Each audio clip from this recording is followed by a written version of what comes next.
Hello and welcome to the AI Meets Ethics seminar. So I'm Anita Palapu. I'm the head of the Department of Medicine and one of the co-leads for the Data Science and Health Research Cluster of Excellence. And Dr. Najib Ayas, who's in the room, he's working on that with me. And it was formerly Dr. Teresa Sang, who is now the director at the Vancouver Coastal Health Research Institute. So I first like to acknowledge that we are gathered here today at Vancouver Coastal Health, which is on the ancestral unceded territories of the Coast Salish people, the Squamish, Musqueam, and Tsleil-Waututh.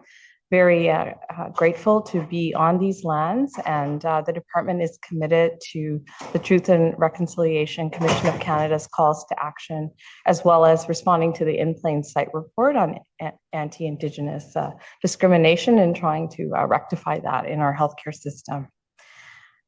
So I'd also like those who are online to consider the lands that they're on prior to starting this and the caretakers of these lands. So the Data Science and Health Research Cluster is now entering its 5th year of operations, and it's acted as the BC's coordinating hub for activities related to data literacy, assets, access, analytics, and innovation. So our goal is to support the use of data science in health and embedding analytics and innovation within clinical medicine to ultimately improve the health outcomes of the people in British Columbia and elsewhere. So DASH has been working to increase our data literacy and analytics capacity in the health sector. And last year, we launched the UBC Data Analytics Micro-Certificate Program with the UBC Data Science Institute. And this program is designed by health care leaders for healthcare professionals. It aims to equip learners with the knowledge and tools to apply data analytics in their work. So this is sort of an ad for that. So you're welcome to take a look at it. And we're actually having an information session on January 9th at noon. And you can meet some of the program instructors and get an overview of the program. And if you like, you can take the QR code and get more information about that.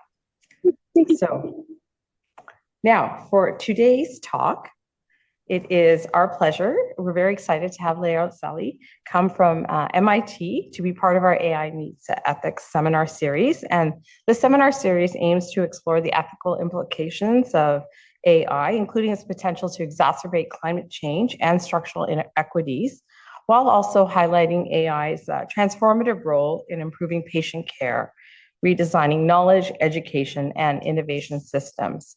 So Dr. Celi is a research scientist and clinical research director at the MIT Laboratory of Computational Physiology. He's also the principal investigator behind the Medical Information Mart for intensive care, or the MIMIC database, and its offsprings, MIMIC chest X-ray, MIMIC ED, MIMIC Echo, and MIMIC ECG.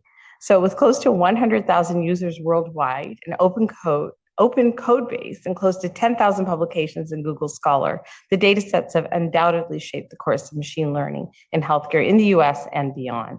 So in partnership with hospitals, universities, and professional societies across the globe, Dr. Celi and his team have organized over 50 datathons in 22 countries, bringing together students, clinicians, researchers, and engineers to leverage data routinely collected during the processes of care.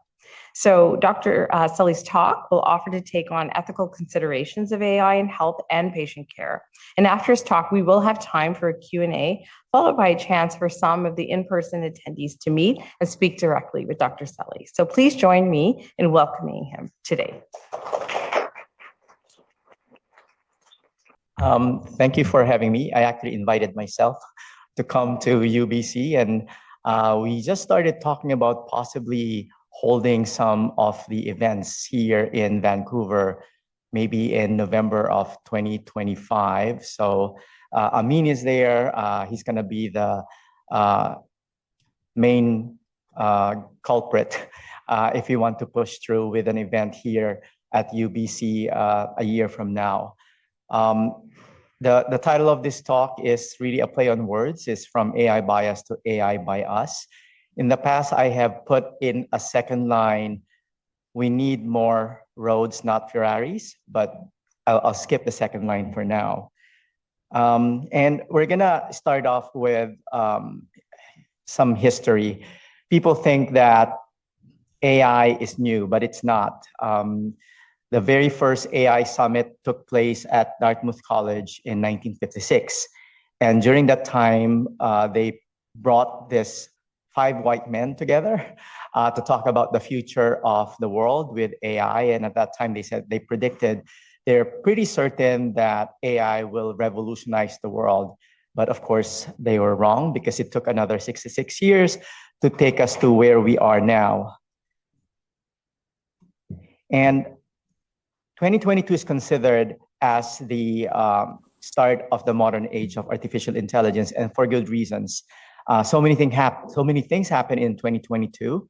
In April of that year, OpenAI announced the release of DALL-E 2, which is a deep learning tool that would convert text prompts into images. And the technique that they used was latent diffusion, and this technology became available to more investigators in September of 2022. And then in July, DeepMind announced that their AI tool called AlphaFold was able to predict every known protein structure that has a genomic sequence. And what's important is that they release these protein structures. They shared it with the rest of the world by posting it in the European Molecular Biology Laboratory. And this allowed researchers from around the world to make use of these protein structures in their research within medicine as well as biological science. And then August, two organizations, companies, Stability AI and Combist, released Stable Diffusion, which is similar to latent diffusion, except that this came as an open source project, complete with source code and checkpoint files. And people could actually use Stable Diffusion locally within their own laptops, again, provided that they have the GPUs. But very quickly, critics warned us about potential misuse of this technology, from political disinformation to non-consensual pornography to alternative histories. Later that month, a Colorado resident named Jason Allen won the top prize in the digital arts photography category with this AI-generated painting, and people flipped out. November 2022, Meta announced Cicero, an AI agent, was able to beat humans at the online strategy board game called Diplomacy. Diplomacy is a social game where players talk to each other, and it requires extensive persuasion and cooperation and negotiation to win. And none of the human players was aware that they were actually playing with an AI bot. And of course, at the end of November, OpenAI announced the release of ChatGPT, a chatbot based on the GPT-3 language model that they developed. And as you know, it makes probabilistic guesses as regards which group of texts belong together by training it on billions of content from the internet. And this became the fastest adoption of technology. Within 5 days' time, Sam Altman, the CEO of OpenAI, announced that it had reached 1 million users. Within 2 months, 100 million users. And since then, very quickly, we learned that it could pass every exam known to woman and man. And in medicine, it was able to diagnose very complex cases that have been presented as CPC cases. So there was a lot of excitement about what this can do. Within a few months after the release of ChatGPT in 2023, health systems started deploying large language models in their electronic health records. And this actually went under the radar because a lot of these tools are not considered as health products. They are merely administrative assistants that could summarize, that could draft letters, but without acknowledgement that even those innocuous tools can harm patients. And 2024 is the wild, wild west era. of AI grifting. Overnight, all the crypto cowboys became AI cowboys. So what is the fuzz about AI? How is this different from previous innovations, previous technology? And it is very different for several reasons. The first is that the applications that we could incorporate AI are just way too broad. And for that reason, it is going to be almost impossible to regulate. As clinicians, I may not understand MRI technology, but I don't have any problems ordering it for one of my patients in the intensive care unit. Most of us here do not understand GPS technology, and yet as soon as we leave this room, it's a part of our lives. The difference is that these technologies, GPS, MRI, are relatively narrow in focus so that we could sleep well at night, knowing that some organization did its job to make sure that these technologies are safe. The other big difference between AI and the other technologies that we have seen is stemming from the fact of how rapidly this technology is advancing. And for that reason, one of my favorite statements now is that there will be no individual AI experts. Anyone who claims to be an AI expert is AI, arrogant and ignorant. He or she does not know what he or she is talking about.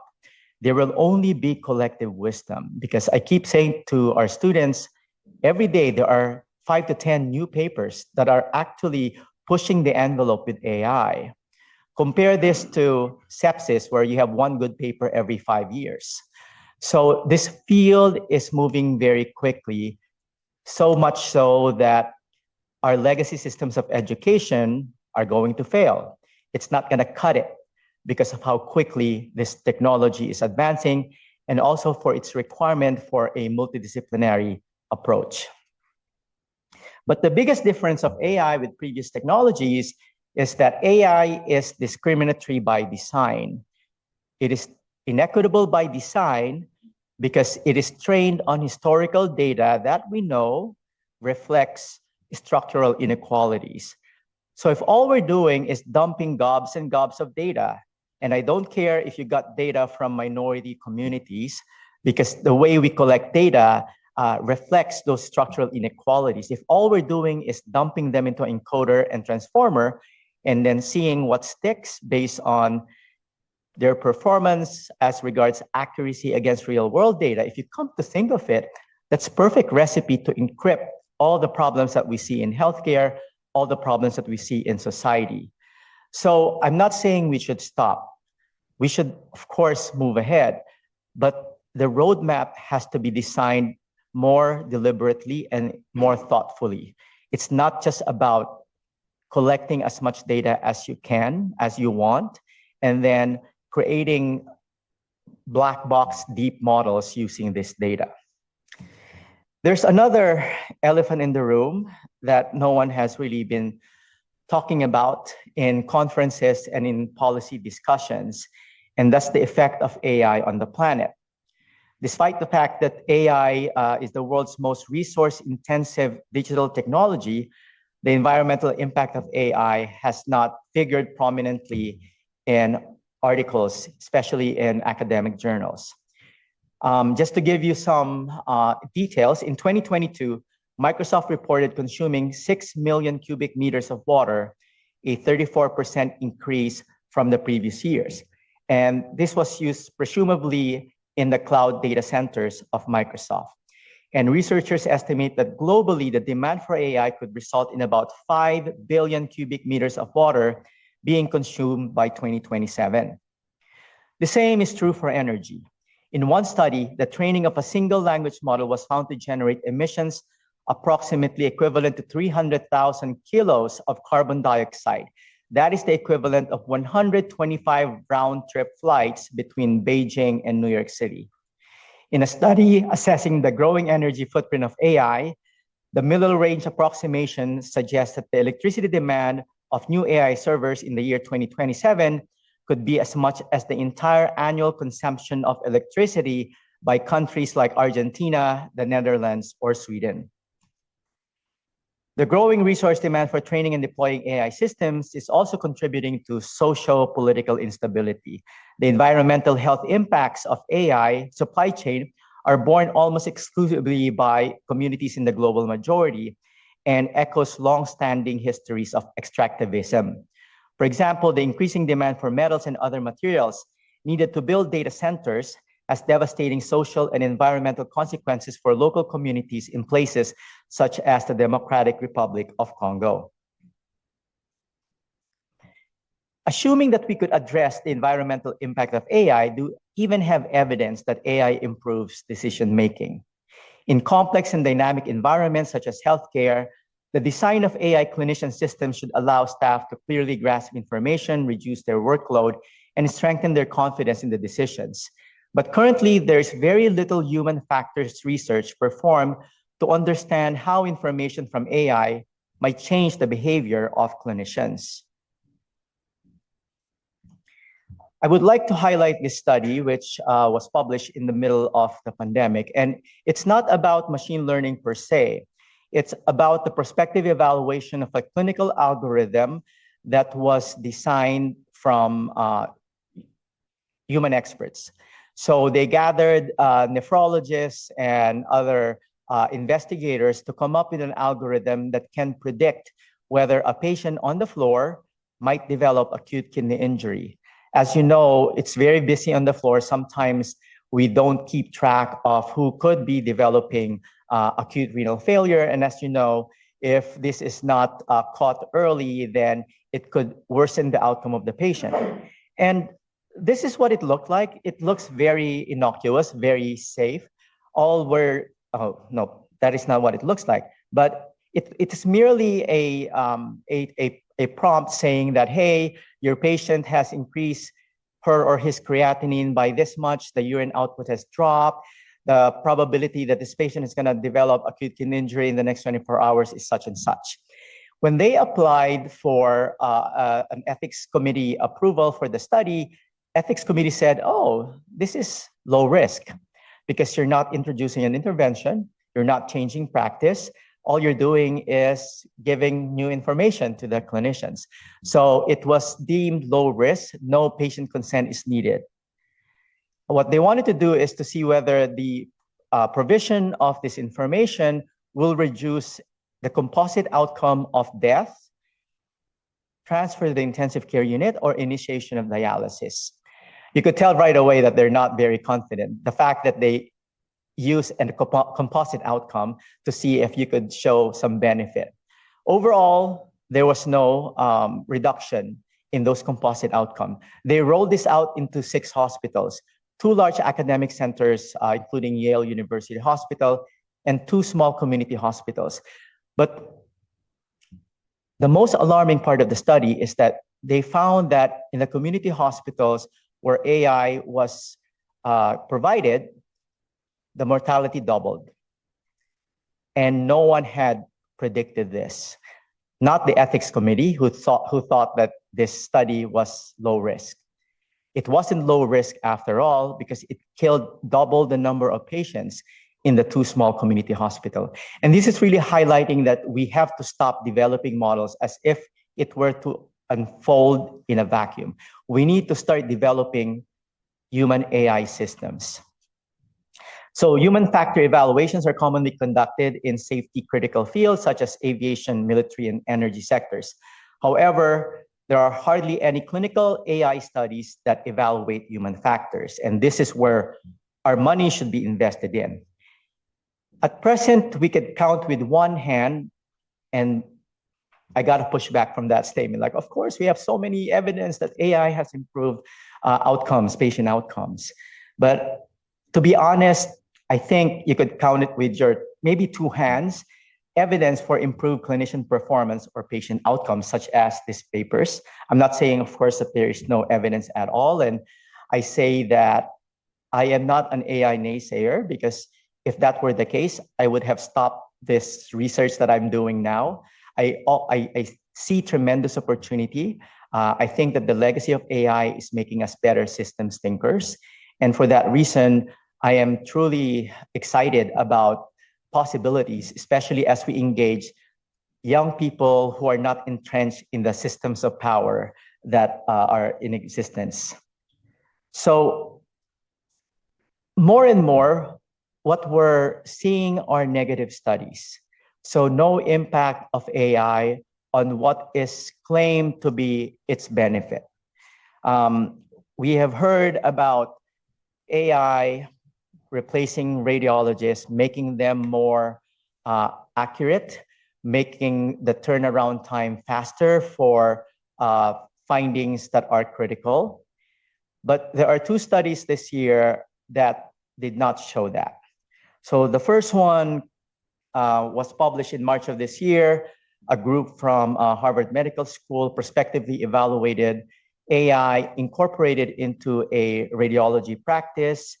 And what they found was that it wasn't easy to predict whose performance will be improved. They thought that everyone's performance will get better. That's not the case. Even the ones at the bottom, the poorer performing radiologists, they did not all improve. Some were helped, some were not helped at all, and some were even harmed.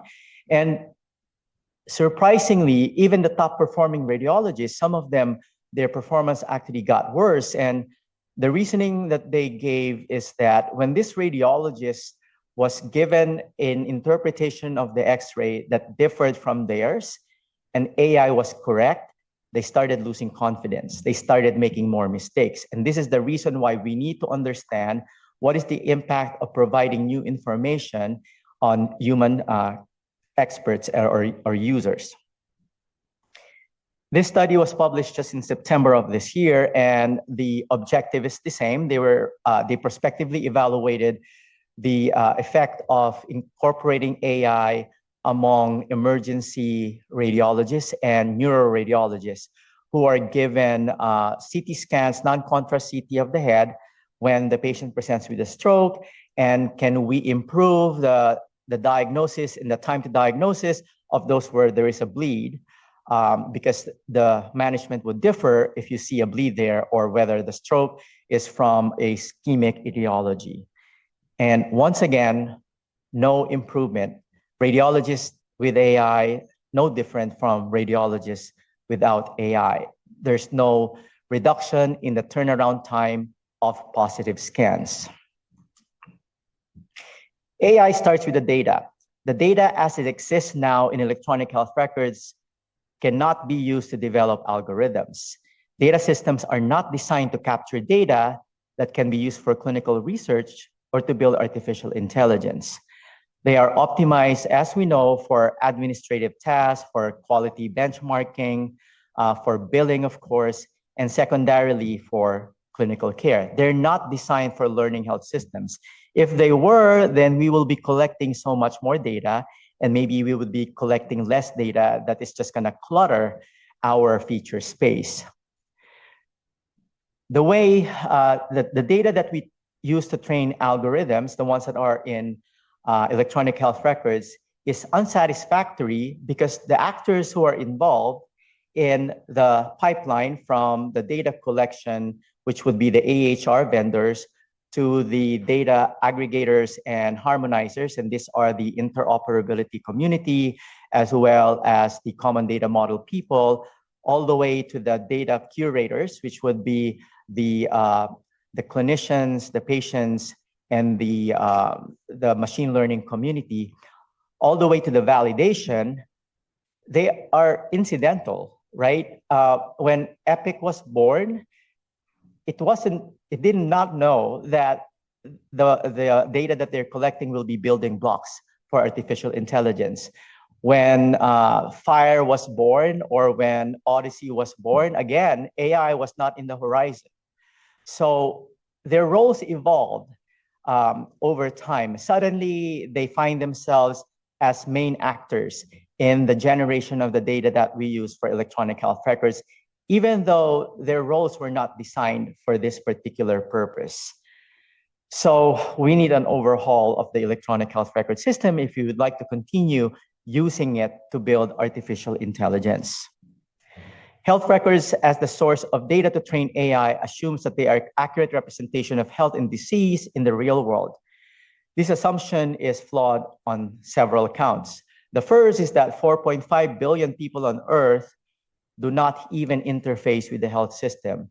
And the idea that we will sell to these people algorithms that we trained on the 2.5 billion people is delusional, because the practice patterns, the health behaviors are completely different among those who do not interface with the health system. And now we're saying, oh, we're going to give them access to specialist care. Like, wait a minute, where did you train those data from?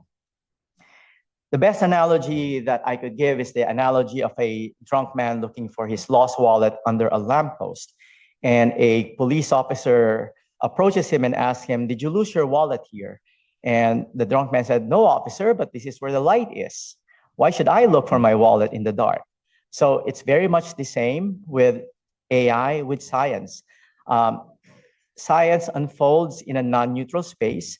Data is generated in a non-neutral space. When I say non-neutral space, I mean that there are power structures, there are other forces that are at play that ultimately would affect the different patient outcomes. And those are all missing data. Those are all missing confounders when we start modeling. These are some examples of data artifacts that most of the people in the machine learning community are not even aware of when they're dumping gobs of data into an encoder or transformer. The paper to the left is just a summary of some of the medical devices that we use routinely in the hospitals that are discriminatory. So they don't perform similarly across different patients. And the one that we are most familiar with is the pulse oximeter, which we know does not work well for people with dark skin tones. But we also know about ECGs, where the amplitude of the voltage is small for large-breasted individuals. So how many acute myocardial infarction did we miss? Because we couldn't see the ST elevation. The same is true for EEG, where the leads don't stick if you have a wiry kind of hair. You see a lot of artifacts. How many seizures did we misdiagnose as a result of this measurement bias? Suffice it to say that every device that are in use are, to a certain degree, would have measurement bias, because these technologies are typically prototyped and optimized among college-age male individuals in rich countries. They are not optimized for patients in the intensive care unit in Brazil or the Philippines or Uganda. And then the paper on the right, on your right, is a paper where we found that the collection of data varies across patients. And sometimes we couldn't explain why some patients are monitored more frequently than others. What we're saying here is that we don't collect data uniformly. And that means that for some patients, these are a lot of missing data, but we don't see them because you don't see the cells that says NAN. They would have one or two measurements. So we think that, oh, we have enough data from everyone, except that the frequency of collection is different. So in this paper, we found that among people who don't speak English, we don't check their blood sugars as often at night. And this is no surprise, because in the middle of the night, we have to find an interpreter to explain to them, why are we waking you up? Why are we pricking your finger? So it was easier just to forego checking blood tests in the evening. From a clinical perspective, of course, this could have consequences. You may miss progression of sepsis because the serum lactate has gone up. You may miss a hypoglycemic episode. From a clinical research and a machine learning standpoint, this is missing data. The reason why you had a poor outcome the following day is because you missed that elevation of serum lactate. And once again, for the most part, we don't see this as missing data. This is missing data in plain sight that we are oblivious to. So what happens with these problems with the data set? This is a simple direct acyclic graph looking at the predictors of COVID outcome. And we could see there that age is a predictor, comorbidities is a predictor. Lung injury is probably the biggest predictor, except that we can't measure lung injury directly. Some of the surrogates for lung injury would be the medical imaging, chest x-rays, CT scans, and also pulse oximeter, so oxygen saturation. We put race there. We know that race could affect outcomes by virtue of access to primary care or social determinants of health. But what the computer is not seeing is that race could also affect COVID outcome because the SpO2, which is the proxy of lung injury, is inaccurate among people of dark skin. So now the computers learn that being Black is a predictor of bad outcomes in COVID, not understanding that being Black, and for that reason, they were not given oxygen when the oxygen saturation is saying 90%. So we now know that 90% means 90% among white people. Among Black people, it could be as low as 85%. And since that's our cutoff, we don't give oxygen to those people, even though the ones who are dark skinned need oxygen. We have another paper showing that, yeah, we give less oxygen to people of dark skin, and we are not publicly shaming clinicians here. To be fair, I wasn't aware of this, even though there were studies since the 1970s that said that pulse oximeters are biased. And of course, I trusted the FDA because they approved this device to be safe. So I use it without knowing that it could be a faulty reading, and also without knowing that that's affecting how I am caring for this patient. Another example of data artifacts. Well, they're not really data artifacts. They're very important. And that's our first question to our students. When they, even before they do exploratory data analysis, we ask them, do you know how the data came about? Do you know who made it to the data set, who did not make it to the data set? Do you know what instruments are being used to collect the data? And we just did a survey of machine learning courses online, and we found that none of them was even teaching this particular topic to their students. It's all about, let's do an EDA, let's build those histograms, let's do sanity checks. They all could be fine, except that you don't understand that you have introduced left censoring, you've introduced a sampling selection bias.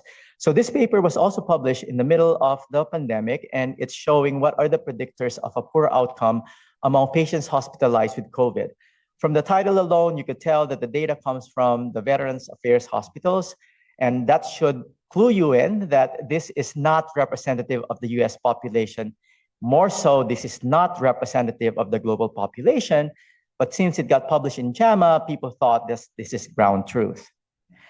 This is the money shot of this study. If you look at the first third of the table, it's looking at what's the impact of increasing age to the adjusted hazards ratio of death in the hospital. And not surprisingly, patients who are older than 85 years old are 6.85 times more likely to die compared to those who are younger than 65. And then you move on to the second third of this table.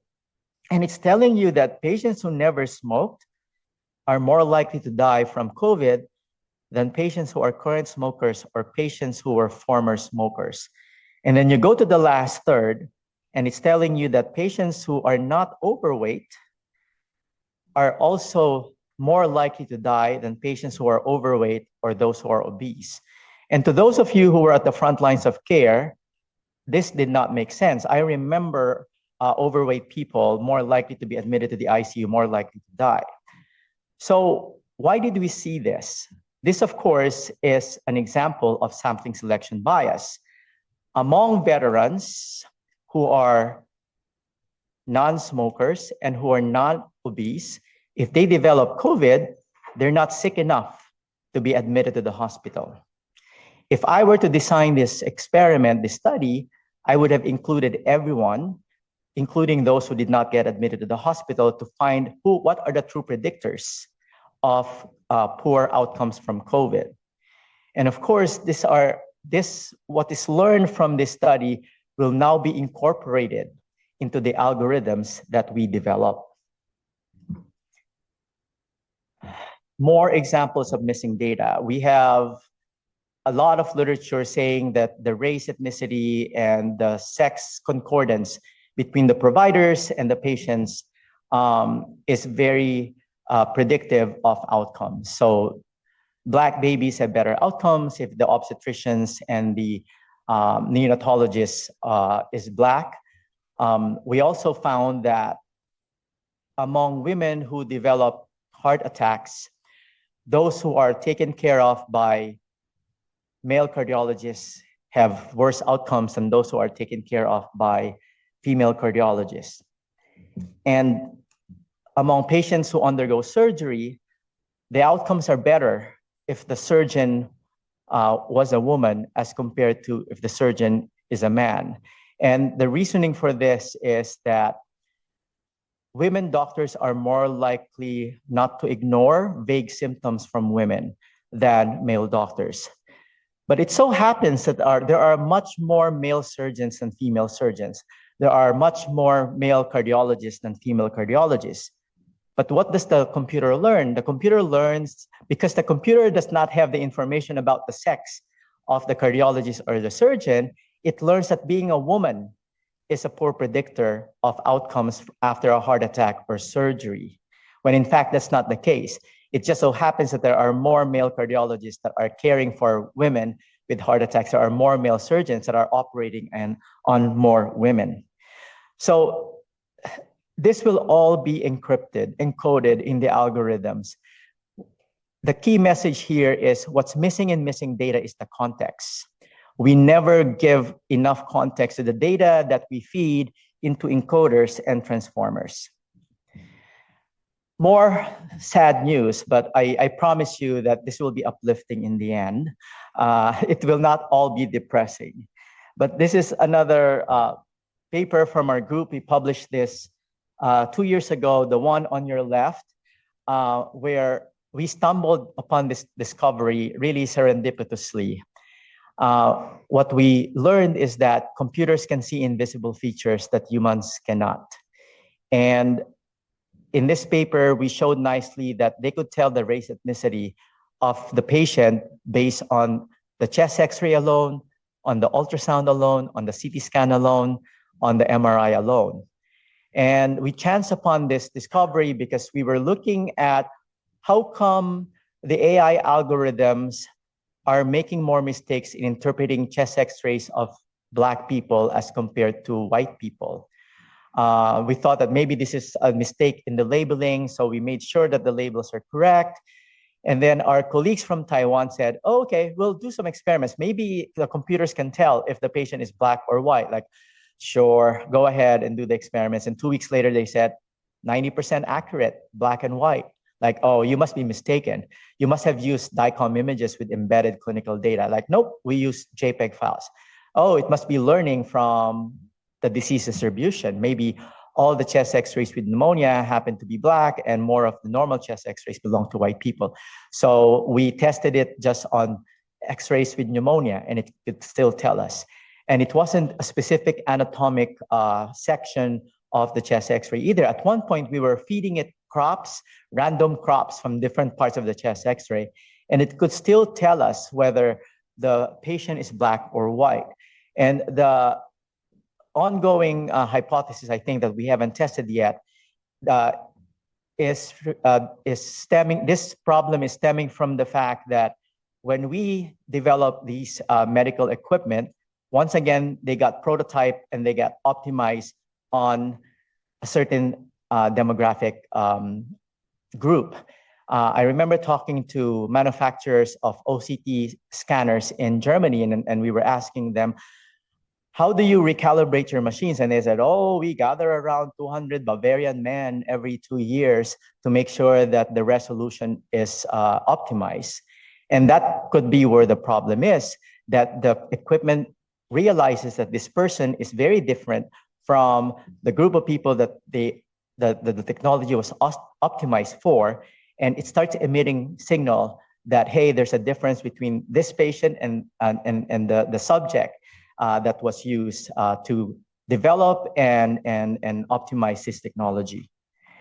And then from our friends in ophthalmology, we learned that AI can also tell you the sex of the patient based on the picture of the back of the eye, the fundus photo.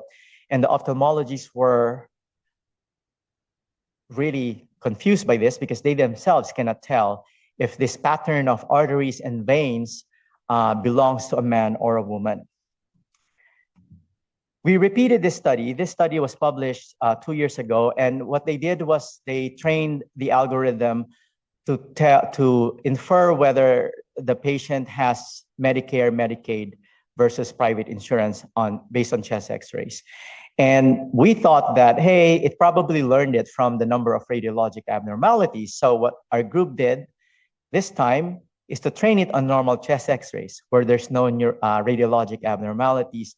And sure enough, it could tell which patients have Medicare, Medicaid versus which patients have private insurance. So it could tell if you're rich or poor. So it could tell all sorts of things. And why does it matter if it could tell you whether a patient is black or white, whether the patient is trans or cis, whether the patient is rich or poor? That brings us to the story of Clever Hands. Among the machine learning community, this story is very popular. But Clever Hands was a horse, an Arab stallion, who in 1900 was bought by a retired German schoolmaster, William von Austin. And in his boredom, he started teaching Clever Hands how to recognize numbers and how to perform simple arithmetic operations such as addition, subtraction, even square root. Like who can do long form square root? But anyway, he was so shocked to discover that Clever Hands knew the answers. Every time he pointed to the right answer, the horse would give a neigh. But it turns out that Clever Hands wasn't even performing the task. It was sensing the heartbeat. Just like dogs, horses can sense the heartbeat of the people around her or him. And when William von Austin points to the correct answer, he gets excited, everyone gets excited, and the horse senses it. This is the first paper, one of the first papers that described this phenomenon. These two investigators trained an algorithm to distinguish the photos of wolves from huskies, except that all the wolves were photographed with snow in the background and none of the huskies were. So not surprisingly, and very quickly, it started making the prediction based on the background. And this is what we think is going to happen as well when computers can learn whether you're man or a woman, you're rich or poor, whether you're right-leaning or left-leaning. It's going to make decisions based on those features. After all, we are training algorithms based on human data, and we know that as humans, we have implicit biases. So consider this app that takes a photo of a mole and provides a likelihood that it is cancerous. But the algorithm, of course, was trained primarily on photographs from light-skinned individuals. But more importantly, it learns that pictures taken by an expensive phone are less likely to come from patients with melanoma. And it starts using that feature to make a decision. You could see how problematic this is going to be. And of course, Gen AI is the buzzword. Generative AI is really a large umbrella term talking about text generation, image generation, video generation. And I'm not gonna go over the studies that are truly telling us that we have to be careful. I'll summarize them into 5 features that we should remember and should make us paranoid about adopting Gen AI. The first is sycophancy bias. If you haven't heard that, please memorize that term, sycophancy bias. These chatbots are designed to make you addicted because they have to recoup the $500 billion investment on generative AI. So it doesn't want to alienate you. It's gonna give you answers that it thinks you would like. We have a project and we're just finishing it up. And we showed nicely that the answers would differ based on the user's cookie history and IP address. So if it asks a question, it will tailor that answer to make sure that it doesn't alienate you. So to a certain degree, we think that, oh, we're going to be exposed to so many ideas. Sycophancy bias is going to make that harder. Because as I said, they want you to keep coming back. So this is perfect recipe for reinforcing your own biases. The second feature that makes Gen AI dangerous is that Gen AI is perceived as experts. Because of sycophancy bias, we call Gen AI as social media on steroids. Except that in social media, you think that you're interacting with your peers. With Gen AI, you think you're interacting with the oracle that has access to all the information in the internet, and you see it as an expert, when in fact, it's trying to goad you, it's trying to really massage your ego and tell you that you're not so wrong after all with your biases. The third feature, of course, is that Gen AI is trained on human data, and as I've explained previously, it is vulnerable to all the human design flaws that we have. The fourth is that Gen AI is opaque, we know that, and I keep saying, I think the pursuit of explainability is misguided. To think that you could explain how a convolutional neural network made its prediction is delusional. It's not possible at all. And what we do now is rather than explain the models, we explain the errors. We try to compare the false negatives with the true negatives, the false positives with the true positives. So to us, understanding the error is much more important than trying to explain the model. And the last feature does not pertain to Gen AI, it pertains to society, and that is techno-optimism. So our pious hope that technology will fix broken systems will make us less likely to be able to evaluate technology and other innovations. And I keep saying that a system that cannot be fixed without AI cannot be fixed with AI. A system that cannot be fixed without technology cannot be fixed with technology. And we need to understand that every dollar spent, every Canadian dollar spent on AI is Canadian dollar being siphoned away from where we need to invest in, which would be addressing poverty, improving education, because it's a zero-sum game. You can't get it all. So this $500 billion that we have just invested in AI is gonna come from somewhere. And where would that come from? This is the only study on Gen AI that I'm gonna present. It came from our group, published this at the start of the year, but we worked on this really last year. And what we did here was to test GPT-4 in its ability to provide differential diagnosis as well as treatment recommendations. And the design of the study is that we use case vignettes from the New England Journal of Medicine, and these are descriptions of different cases with a detailed narrative of the symptomatology of the lab tests. And we gave it identical text prompts, except that we kept changing the sex and we kept changing the race ethnicity. So for the case of a patient with pulmonary embolism who presented with shortness of breath, what we found is that if the patient were a woman, you start seeing panic attacks and anxiety disorder as one of the differential diagnoses. When we gave it the case of a college student with sore throat, almost everyone got strep throat except for the Black male college student. It started thinking that it could be HIV, gonorrhea, or chlamydia. And we actually followed this study up by looking at what does the world look like to a large language model. Let's look at Wikipedia. Let's look at PubMed. Let's look at X and Reddit. And is the epidemiology of diseases the same as you compare them to the real world prevalence? And it's not. It's definitely heightened by societal biases. And the most alarming part of the study is when we presented it with cases of patients presenting to the emergency department, across the board, GPT-4 is less likely to recommend getting an MRI or CT scan or consulting a specialist if the patient were Black. So it learned very quickly that Black patients are more likely to be malingering, just seeking narcotics. And for that reason, they don't deserve further workup. So there's a lot of work that needs to be done. At present, the current approach to address large language model bias is to loop in humans during the fine-tuning process known as reinforcement learning from human feedback. And during this process, language models are trained not to accept text prompts nor return outputs that are overtly racist, sexist, or ableist. They make sure that you couldn't jailbreak large language models.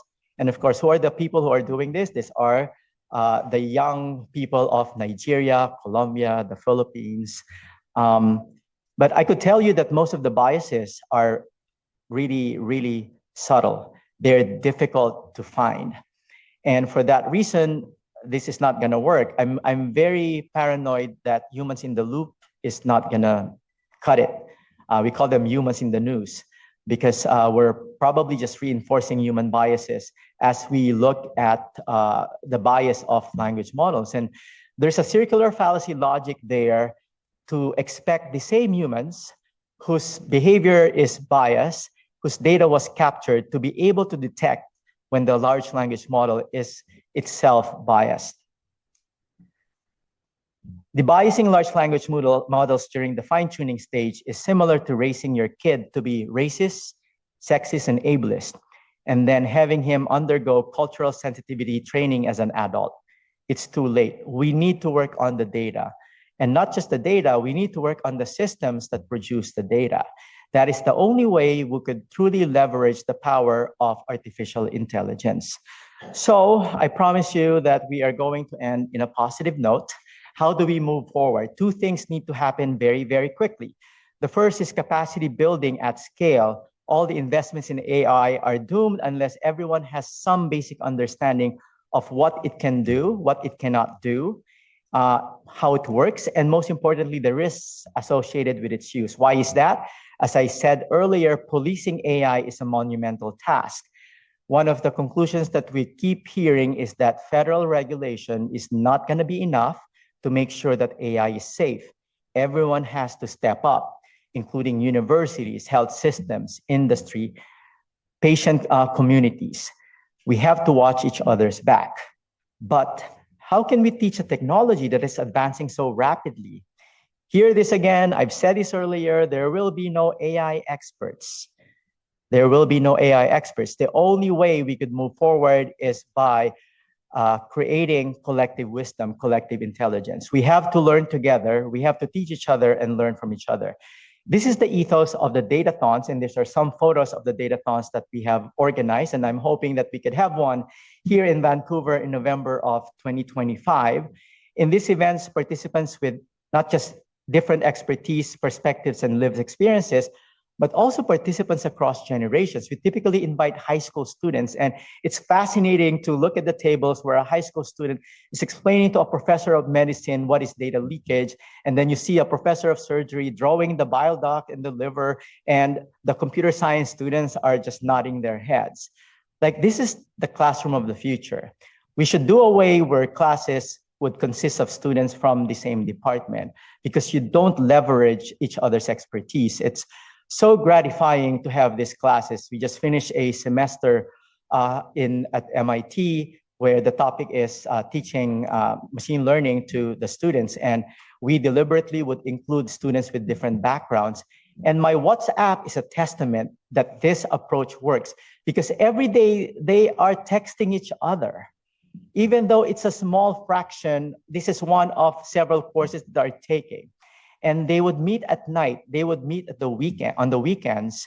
And you see the joy that they discover in learning from each other. And it makes my job so much easier because I'm not expected to teach all of that. They're teaching it to each other themselves.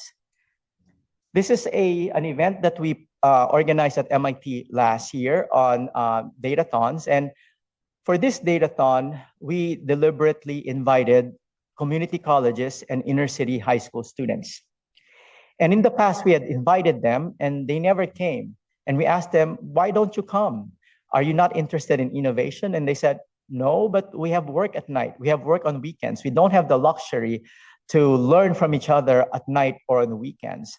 So we raised money and we said, we're gonna pay you so that you don't have to worry about the missed income that you're gonna have by attending our events. And we have been reaching out actually to different industry partners. Like, we reach out to Microsoft and Google. We're going to connect you to the communities that you think you're serving so that you can learn from them. But so far, no one has accepted our invitation. So maybe soon. Our other strategy is to build regional hubs. So when we were in Cali, Colombia in July, we had our colleagues from Mexico, Chile, Argentina, Brazil, Uruguay, and Ecuador help. All the talks except for mine were in Spanish. All the workshops were in Spanish. The same thing in Korea. Yunhun is from Korea here, and all the presentations were in Korean. We tell them that, no, we don't want the students to present in English because, again, that could be a barrier for them to be able to showcase what they have done. We're using some real-time translation, but it's not perfect yet. So here, there is deliberate thinking of how do we make our activities exclusive, and this is one of those, is having it in English. And again, connecting the dots, making sure that each group in the different parts of Latin America, the different parts of Asia, they're all sharing their notebooks, they're all sharing their GitHubs, they're all sharing their lessons learned. And truly, I think this is the revolutionary part of what we are doing, is changing the way we work. It's also essential that the diversity of AI researchers mirrors the diverse populations that they serve. There are significant gaps in gender, race, and ethnicity in the field, and the lack of diverse perspectives, lack of epistemic diversity, negatively impacts innovations and knowledge creation. I'm going to repeat that. The lack of epistemic diversity negatively impacts innovations and knowledge creation. The 2022 AI Index report stated that 80% of new computer science PhD students specializing in AI were male and 57% were white. This has not changed significantly since 2010. To this end, we have been organizing Health AI Systems Thinking for Equity, or HACE workshops, and I'm hoping to have one of these here. And this focus on engaging students and citizen scientists in policymaking. To a certain degree, policymakers have failed because we're still seeing the same amount of health disparities. We still see the same amount of bias in the medical knowledge system. We're increasingly convinced that the best way to safeguard patients and communities from harm by AI is to give them a seat at the table and teach them how to develop, deploy, and continuously evaluate AI themselves. So these events target underrepresented communities to attend in the hope of recruiting minority students to the field. We've heard this over and over again. Every system is perfectly designed to achieve the results that it gets. The way we deliver care is informed by a knowledge system that is perfectly designed to produce health disparities. The way we are building AI models now is perfectly designed to perpetuate stereotypes and structural inequities. But what exactly do we mean by when we say system? A system is not just a data infrastructure or a compendium of policies or the organizational chart. The system is the unwritten set of rules that dictates how we think, how we learn, how we solve problems, and most importantly, how we work together. In the last few years, we thought that the existential threat of AI is the Terminator, with robot overlords enslaving humanity. But it turns out the existential threat of AI is the Matrix. The Matrix offered the citizens a blue pill and the red pill. With the blue pill, AI could potentially reinforce current systems by cementing and even augmenting biases. And under the guise of personalization and with the intent of pleasing its users, AI will limit our exposure to diverse viewpoints and perspectives. But AI is also offering a red pill. AI is a potential disruptor of existing power structures by democratizing access to information and flattening knowledge hierarchies. The legacy of AI is putting data at the front and center and exposing the breadth and the depth of structural inequities across all sectors of society. There was a video that I chanced upon in May of last year, and it was the video, I'm not going to show the video, but the video is about a men's basketball team who in the middle of the game entangled the net. So they had to interrupt the game, and the men started trying to jump to disentangle the net. But after 10 minutes, no one could disentangle the net, so they left. Within 1 minute, the women's cheerleading squad formed a pyramid and disentangled it. And there are 3 lessons from this video. The first is that competition kills collaboration. All the men were trying to out-jump each other, showing the others that they could jump higher. In AI, we often hear, my data is bigger than yours, my model is deeper than yours. That mindset is not going to advance this field. The second lesson is that you cannot solve problems if you surround yourself with people who think like you. So all the men are viewing the problem from a single lens, and they do not appreciate the different aspects of the problem that will be more amenable to the solution that the women saw right away. The third problem is, I think, the one that is making us most uncomfortable.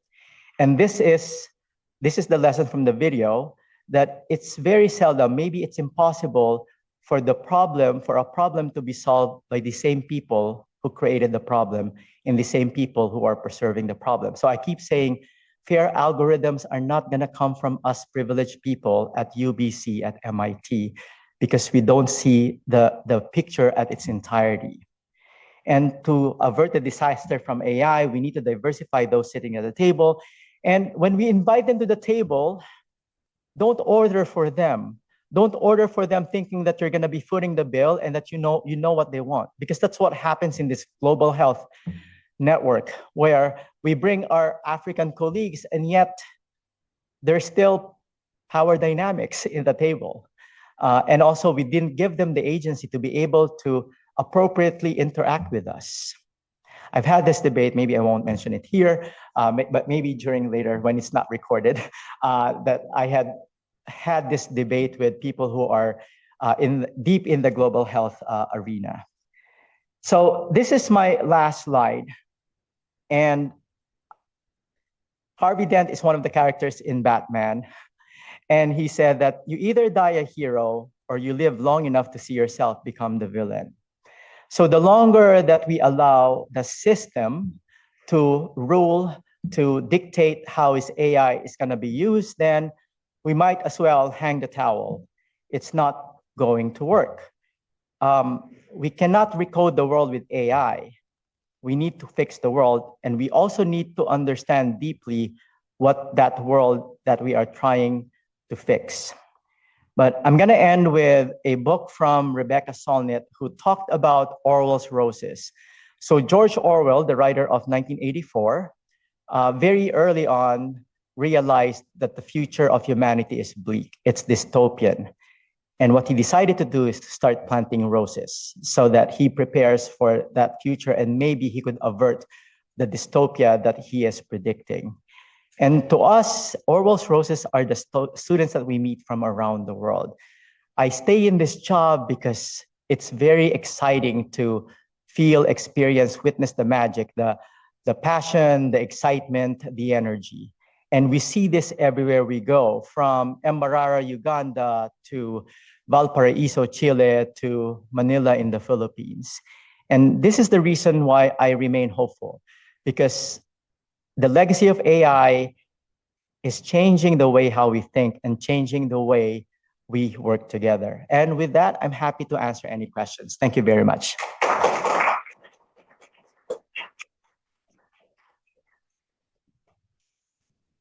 I'd like to thank you very much for a really stimulating, exciting presentation.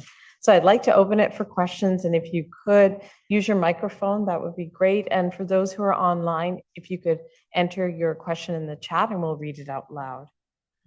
So I'm sure someone has a good question. Please go ahead and press your microphone. Thank you. Hi there. Can you hear me? Yes. So I really love your instead of humans in the loop, it's more like humans in the news. And I think that there are several examples in this talk of when an appeal to intuition can be quite beneficial, but also dangerous, as in the example with BMI, how we all intuitively know that BMI should not have been a predictor of better health outcomes, or in the way that it was. We all intuitively knew that, and so we knew that there must have been a selection bias that we then addressed. But if it went with our intuition, the results went with our intuition, we would have missed the selection bias. We might never have investigated the selection bias in the first place because it confirmed our intuitions. And this is kind of that sycophantic bias a little bit as well coming into play. So I guess my question is, where do you see the main dangers of these types of biases, the sycophantic bias, or when the danger of the going with our intuitions and therefore us being more likely to miss the bias at play? Can you think of particular examples where that might be more concerning? To me, rather than, and I have said this before, rather than focusing on the what, let's focus on the who and the how. I think it's going to be easier to detect this if you're truly surrounded by people who think very different and who are going to call you out as well for some of the implicit biases that you have.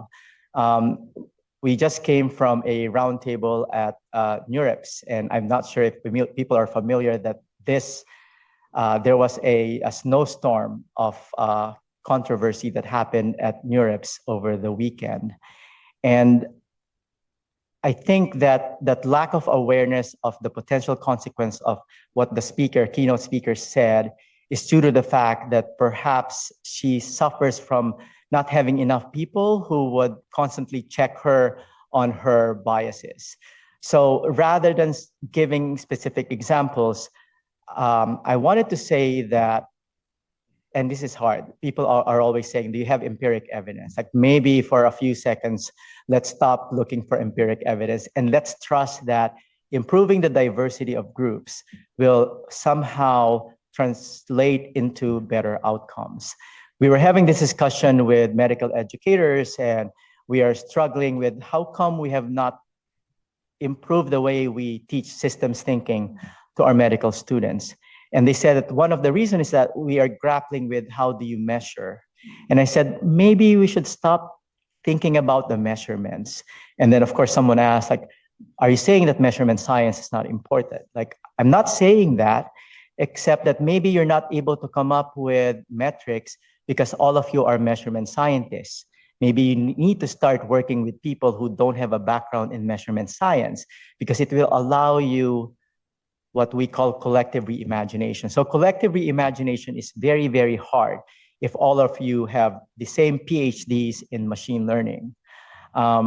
So rather than giving specific examples, I would say, can we somehow trust that investing in making sure that we have a diversity of experiences, diversity of perspectives, will somehow translate into equipping us with a better agency to detect the areas where sycophancy bias could have negative consequences, and whether there are parts where we could actually leverage the value of our intuition. Because most of the time, of course, our intuitions are going to be correct. We've been in this earth for a long time, so somehow there has to be good intuitions out there. But the ability to point out the intuitions that are harmful is only going to be realized if, again, we surround ourselves with people who don't think like us. So I love the saying, if everyone is thinking alike, it means everyone is not thinking. Because if they had been thinking, they would know right away that they are not thinking. Thank you. Dermot, and then. Thank you very much. Really, what a wonderful talk, and so thought-provoking. But I think, can I ask this question, which is that so many there's so many biases around how people think about AI in the first instance. So, for example, people think AI should be an instant solution. People think AI should be a cheap solution. It should be cost-effective. That AI should be able to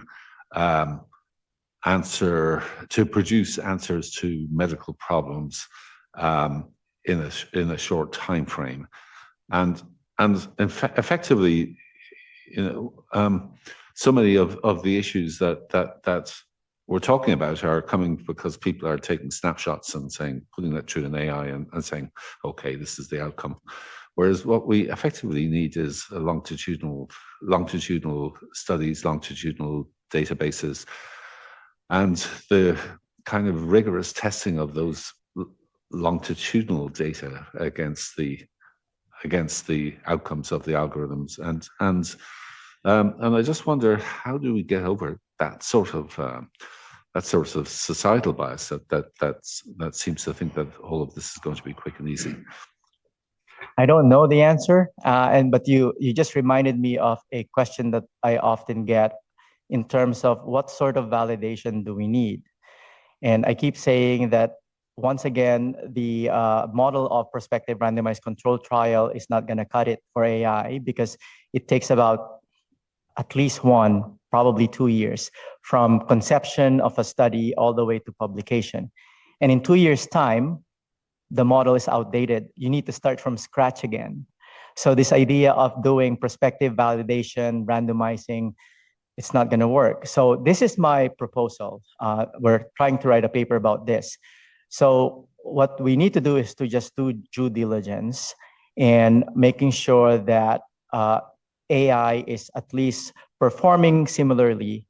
And one of our ideas now is, rather than testing AI across race, ethnicity, which you never have here in Canada anyway, you just identify the groups that have poorest care to begin with. So it doesn't matter whether they're indigenous or not, whether they're cis or trans, but we identify and we give them a label.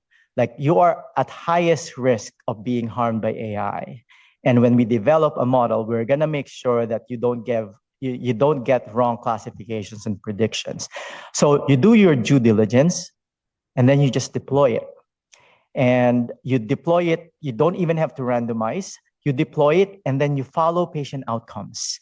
So the idea that you could follow performance is, of course, delusional, because once an AI is rolled out, you will never know the counterfactual. You will not know if acute kidney injury would have happened because the clinicians probably did something.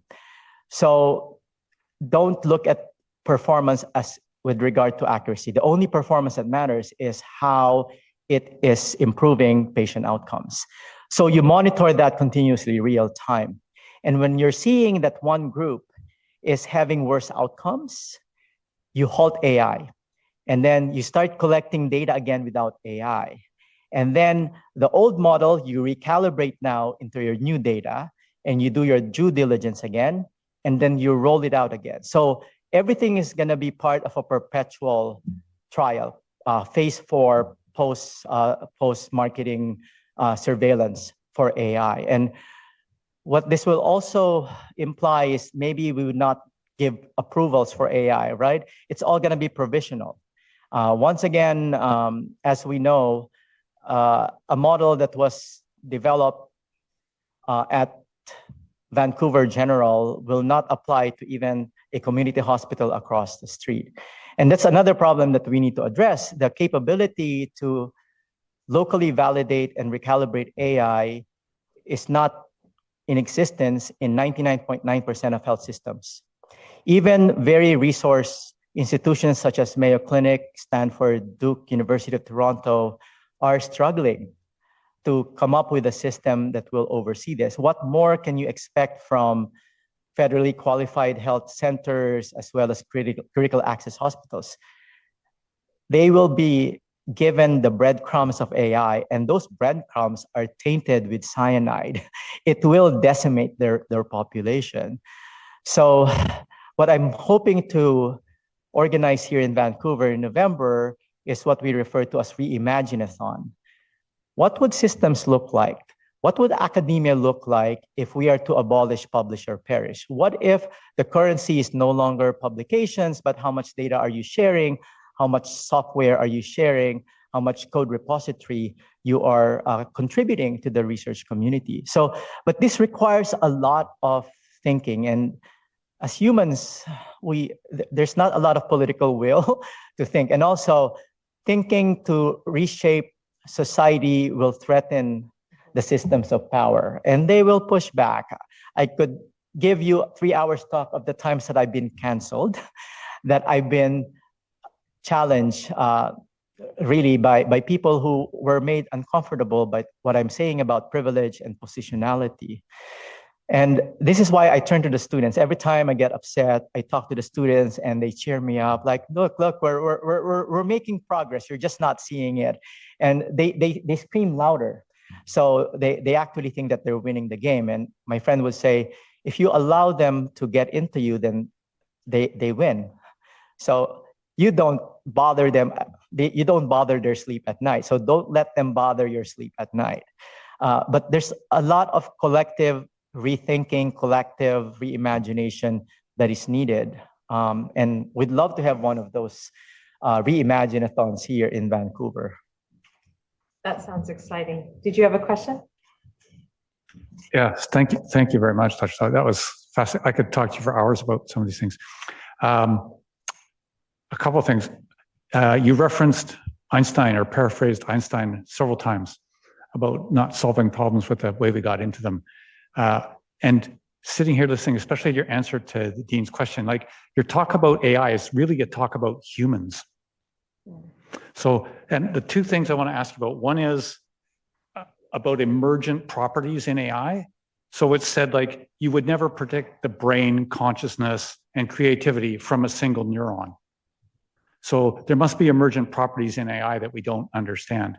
And then the other thing that passed through my mind, which I'll just send to you for whatever you want to do with it, is when you were talking about the fact that an AI algorithm could figure out the race of a patient from a random crop of their chest X-ray, that made me think of fractals. So there's probably a fractal pattern because that's the only thing that would be replicated that AI might see that a human wouldn't see. Well, maybe there's something else, but anyway, it just popped into my mind. And I remember seeing a show where it's like a big portrait of a parrot in a jungle. And they cut it up into thousands of pieces. And then they have some fractal algorithm look at one piece and reproduce the entire puzzle and the whole picture. And I can't remember where I saw that. It was long ago. But maybe there's something fractal going on in your system. Ooh, I'd love to explore that. And this is what happens when I present to people who don't think like me. Like that would have never occurred to me because I'm not a physicist. But yes, no, I'd love to explore that. But you also reminded me of when Lee Sedol, who was the human expert on the board game Go, got beaten by AlphaGo, and no one could explain that move. So the winning move, everyone was trying to explain that move.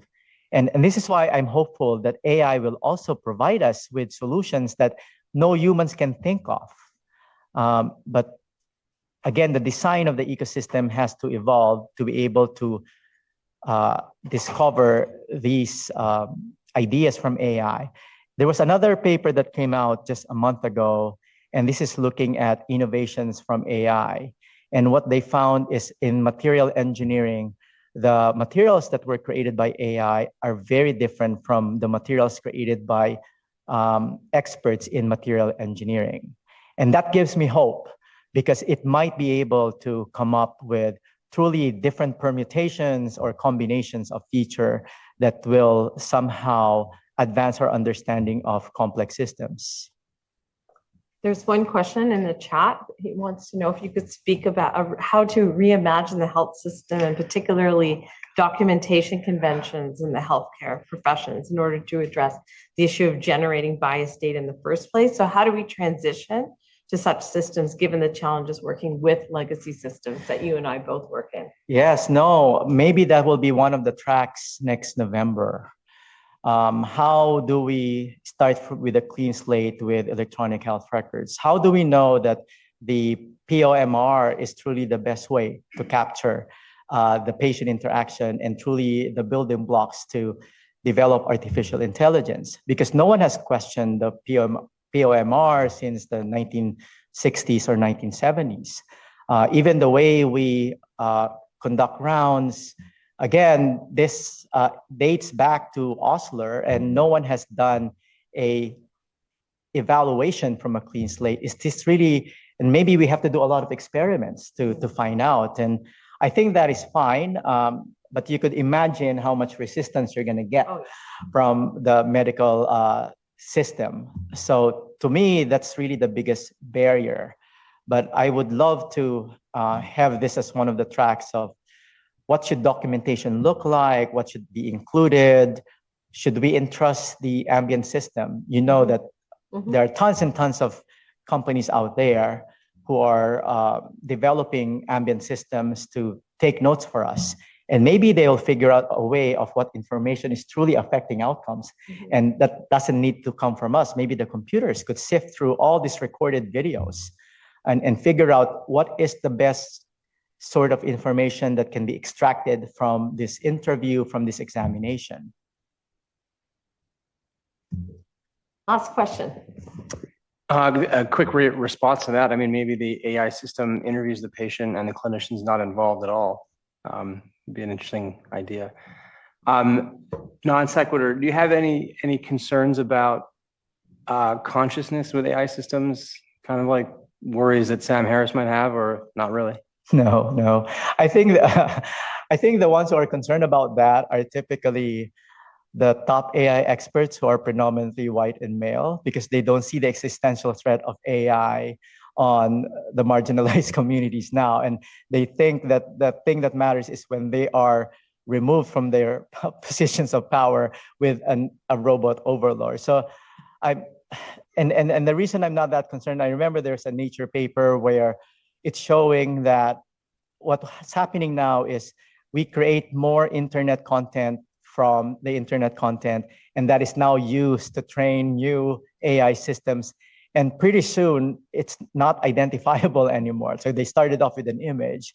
And I think that AI talking to each other, making decisions, to me, of course, I could be wrong. I could be one of the physicists before Galileo and Copernicus, but I just don't see that happening anytime soon.